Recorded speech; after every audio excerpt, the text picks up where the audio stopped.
Well, imagine a job as a teenager where you can bring in, say, $50,000 for about 20 days of work. More teens, and many American ones, are being lured into the dangerous job of smuggling drugs across the border. And this has local authorities alarmed. So we have an expert here to talk about this. San Diego News Network Tijuana correspondent Tania Navarro is here. She has been a reporter focusing on border issues for several years now.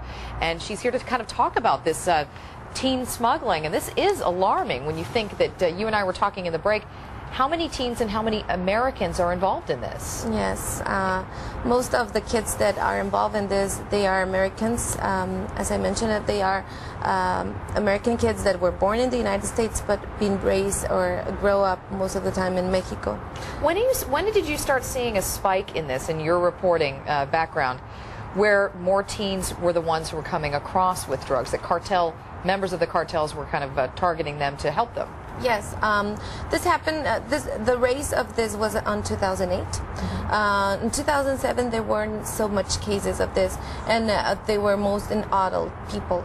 But in 2008 there was a big number of people, and most of them were teenagers, and most of them were American citizens.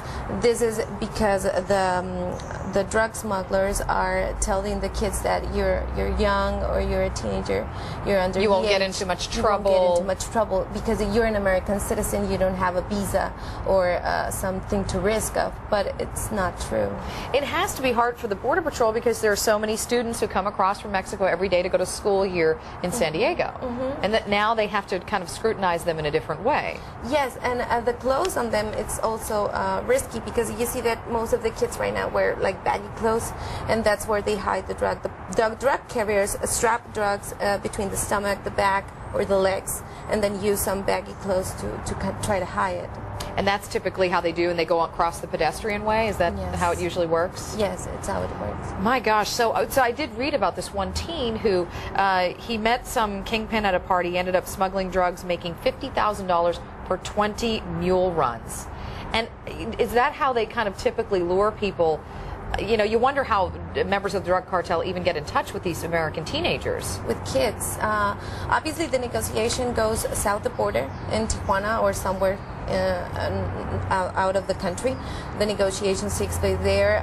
They offer them easy money, and kids they aren't aware of the danger that this could bring to them.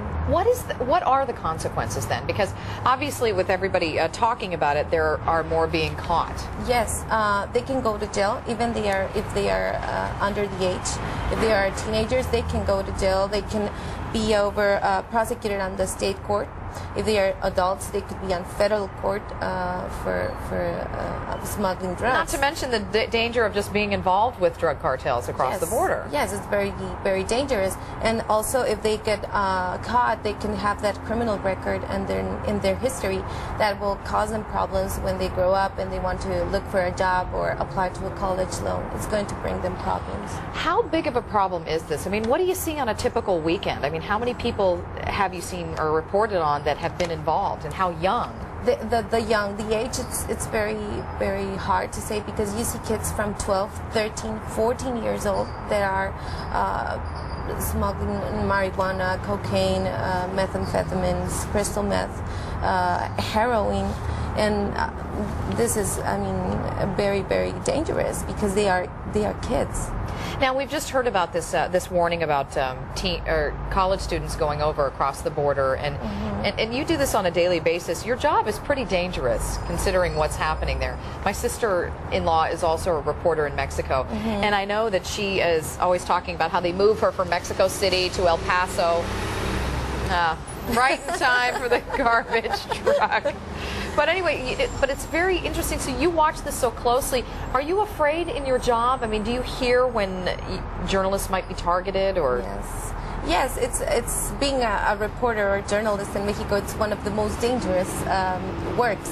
But you need to manage yourself, to be careful, to know your sources, where to find them, or how to deal with the information. It's hard, but it's part of the job. In your opinion, do you think it's warranted that people need to be really careful if they cross the border for any reasons?